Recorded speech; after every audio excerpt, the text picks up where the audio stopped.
2 லட்சம் ரூபாய்க்கு குறைவான நகை கடன்களுக்கு விதிமுறைகளை தளர்த்துமாறு ரிசர்வ் வங்கிக்கு நடுவண் அரசு அறிவுறுத்தியுள்ளது.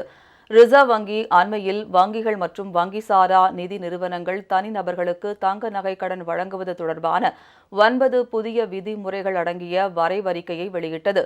அடகு வைக்கும் தங்க நகையின் மதிப்பில் 75 விழுக்காடு தொகையை மட்டுமே கடனாக வழங்க வேண்டும். நகைகளுக்கான உரிமை ஆவணங்களை கடன் பெறுவோர் அளிக்க வேண்டும் என்பன முக்கியமானவை. தங்கத்திற்கான தூய்மை சான்றிதழை வழங்க வேண்டும்.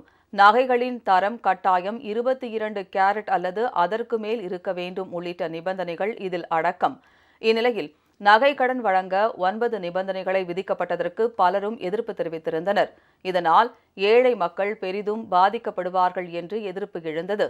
நகை கடன் கட்டுப்பாடுகளை திரும்பப் பெற வேண்டுமென பல்வேறு அரசியல் கட்சிகளும் வலியுறுத்தின. இதன் எதிரொலியாக நகை கடன்களுக்கான கட்டுப்பாடுகளை தளர்த்த ரிசர்வ் வங்கிக்கு நடுவண் அரசு அறிவுறுத்தல் வழங்கியுள்ளது.